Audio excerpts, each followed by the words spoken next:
Hi friends, ಎಲ್ರಿಗೂ ನಮಸ್ಕಾರ. ನಾನಿವತ್ತೊಂದು puff blouse stitch ಮಾಡಿದ್ದೆ. ತುಂಬ ಚೆನ್ನಾಗಿ ಬಂದಿದೆ. ಅವರು ಹಾಕ್ಕೊಂಡಾಗ ಫಿಟ್ಟಿಂಗ್ ಯಾವ ರೀತಿ ಬರುತ್ತೆ ಅಂತ ನೋಡಬೇಕು. ಈ ಬ್ಲೌಸ್ ಬಂದು ಈ ಸೀರೆನೂ ತುಂಬ ಚೆನ್ನಾಗಿದೆ.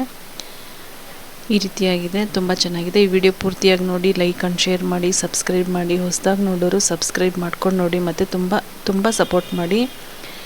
ನಾನು ಈ ಬ್ಲೌಸು ಕಾಲೇಜ್ ಫಂಕ್ಷನ್ ಇತ್ತು ಅಂತ ಕೊಟ್ಟಿದ್ದರು, ಹಂಗಾಗಿ ಬೇಗ ಸ್ಟಿಚ್ ಮಾಡಿದೆ. ಕಟಿಂಗ್ಸು ಹಾಕಿದ್ದೆ. ಇದು ಈಗ ಬ್ಲೌಸು ಸ್ಟಿಚ್ ಆಗಿದೆ. ಪಫ್ ತೊಳೆದು ತುಂಬ ಚೆನ್ನಾಗಿ ಬಂದಿದೆ. ಅವರು ವಿ ನೆಕ್ ಹೇಳಿದರು, ಹಂಗಾಗಿ ನಾನು ವಿ ನೆಕ್ಕು ಮಾಡಿದ್ದೀನಿ. ತುಂಬ ಡೀಪ್ ಬೇಡಿ, ವಿ ನೆಕ್ಕಲ್ಲೇ ಇರಲಿ ಅಂತ ಹೇಳಿದರು. ಈ ರೀತಿ ನಾನು ವಿ ನೆಕ್ ಮಾಡಿದ್ದೀನಿ. ಮತ್ತು ತೋಳು ಅಂತೂ ತುಂಬ ಚೆನ್ನಾಗಿ ಬಂದಿದೆ. ಮತ್ತು ಡೋರಿನೂ ಅಷ್ಟೇ, ಡೋರಿಗೆ ಈ ರೀತಿ ನಾನು ಮಾಡಿದ್ದೀನಿ.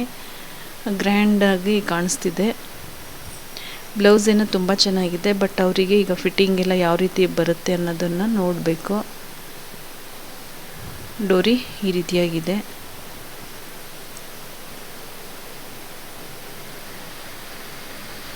ಬ್ಲೌಸ್ ಯಾವ ರೀತಿ ಇದೆಯೋ ಹಂಗೆ ಗ್ರ್ಯಾಂಡಾಗಿರಲಿ ಅನ್ನೋಕ್ಕೋಸ್ಕರ ನಾನು ಈ ರೀತಿ ಡೋರಿ ಮಾಡಿದ್ದೀನಿ. ಚೆನ್ನಾಗಿದೆ.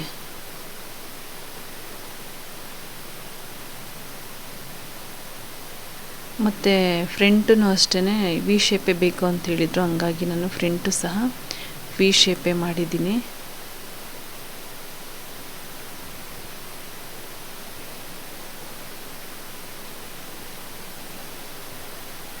ನೆಕ್ಸ್ಟ್ ಬಂದು ತೋಳು ಈ ರೀತಿ ಪಫ್ ಕೊಟ್ಟಿದ್ದೀನಿ.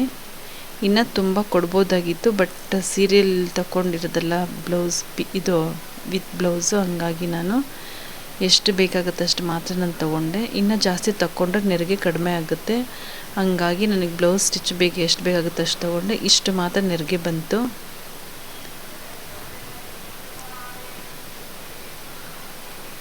ಈ ರೀತಿಯಾಗಿ ಬಂದಿದೆ ಪಫ್ ಬ್ಲೌಸು. ಚೆನ್ನಾಗಿ ಬಂದಿದೆ, ನೋಡೋಕ್ಕೂ ತುಂಬ ಚೆನ್ನಾಗಿದೆ.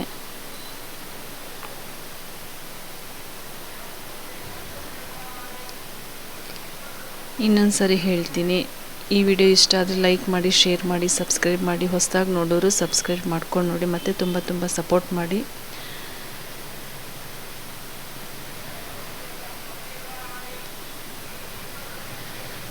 ಮತ್ತೆ ನೆಕ್ಸ್ಟ್ ವಿಡಿಯೋದಲ್ಲಿ ಸಿಗೋಣ. ಬಾಯ್.